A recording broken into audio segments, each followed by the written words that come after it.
इस बंदे की गर्लफ्रेंड ने 3 साल बाद उसे डंप कर दिया और वजह सुनकर दिमाग घूम जाएगा। शेन युएन अमीर भी था और हैंडसम भी, मतलब किसी भी लड़की को सेट कर सकता था। और वही हुआ।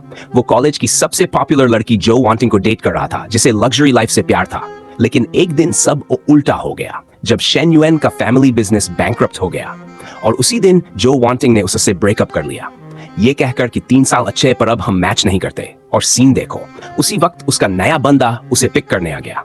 शेन युएन को गुस्सा तो बहुत आया, लेकिन रेपुटेशन बचाने के लिए उसने नए बॉयफ्रेंड से शांति से कहा कि जो वांटिंग बहुत अच्छी लड़की है, ध्यान रखना। फिर उसने उसकी बेड प्रेफरेंसेस और ये भी बता दिया कि वो सिर्फ एक्सपेंसिव गिफ्ट्स एक्सेप्ट करती है। ये सुनते ही वो रिच गाय भी तिलमिला गया और गाड़ी भगा कर ले गया। शेन युएन बेवकूफ नहीं था। उसे पता था ज्यादातर लोग उसके साथ सिर्फ पैसे की वजह से थे, यहां तक कि उसके दोस्त भी साथ छोड़ गए। और तभी एक सिस्टम विंडो पॉप अप हुई जिसने बताया कि शेन युएन परफेक्ट लाइफ सिस्टम की रिक्वायरमेंट्स मीट कर चुका है। रूल्स सिंपल थे, जो भी पैसा वो उन लड़कियों पर खर्च करेगा जो उसमें इंटरेस्टेड हो, उसे 3 गुना वापस मिलेगा। और ऊपर से वो उनके सिर के ऊपर फ्लोटिंग नंबर देख सकता था जो अफिनिटी दिखाता था। पहले तो उसे लगा वो पागल हो रहा है, लेकिन तभी एक इनक्रेडिबल वुमन ने उसे बुलाया। ये थी ली शाओ, उसकी कॉलेज टीचर। वो उससे मिलने आई क्योंकि उसने सुना था उसका ब्रेकअप हुआ है और उसे सपोर्ट देना चाहती थी। टीचर के सिर के ऊपर शेन युएन ने हार्ट के साथ नंबर देखा, मतलब सिस्टम कोई हेलुसिनेशन नहीं था। ली शाओ ने उसे चीयर अप किया, बोली वो स्मार्ट, हैंडसम और पोलाइट है और अगर कभी बात करनी हो तो आ सकता है। शेन युएन को उम्मीद नहीं थी कि टीचर इतना केयर करेगी और वो थोड़ा शाय हो गया। फिर टीचर ने उसकी फाइनेंशियल कंडीशन जानते हुए स्कॉलरशिप ऑफर की, लेकिन शेन युएन ने मना कर दिया क्योंकि कॉलेज का पैसा उसके डेट्स के सामने बूंद के बराबर था। टीचर गुड बाय कहती है और फिर याद दिलाती है कि वो उससे कुछ भी बात कर सकता है। यहाँ शेन युएन ने मौका देखा और उसका हाथ पकड़कर थैंक यू ड्रिंक के लिए इनवाइट कर लिया। वो मिल्क टी खरीदता है। बैलेंस था 87 येन। उसने 6 खर्च किए और 8 टीथ वापस मिले। बैंक स्टेटमेंट देखकर कंफर्म हो गया कि रिफंड सच में रियल है और बैलेंस 99 हो गया। मतलब अगर अफिनिटी 60 से ऊपर रहे और वो खर्च करता रहे तो सिस्टम रिफंड देता रहेगा। यही उसका चांस था फैमिली डेट चुकाने का। सही यूज किया तो फिर से रिच बन सकता था।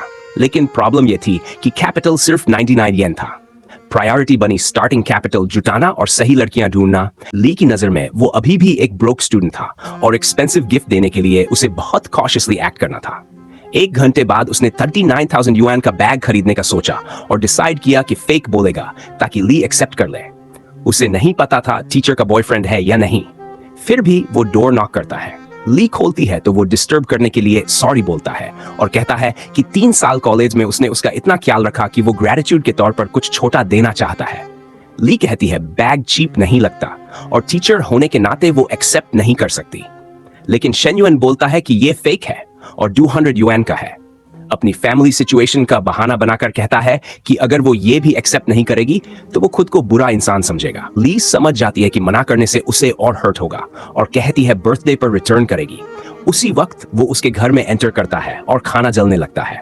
टीचर पूछती है उसने खाया या नहीं और डिनर के लिए रुकने को कहती है। शेन युएन अफिनिटी बढ़ाने और रिफंड पाने के लिए रुकना चाहता है, लेकिन ली के बॉयफ्रेंड से प्रॉब्लम भी नहीं चाहता। तभी पैसा अकाउंट में आता है और उसे 10,000 युआन मिलते हैं। 39,000 का बैग और ट्रिपल रिफंड से लगभग 80,000 का प्रॉफिट। ली उसे बैठने को कहती है। क्या सिर्फ वो दोनों ही खाना खा रहे हैं और बॉयफ्रेंड कहाँ है?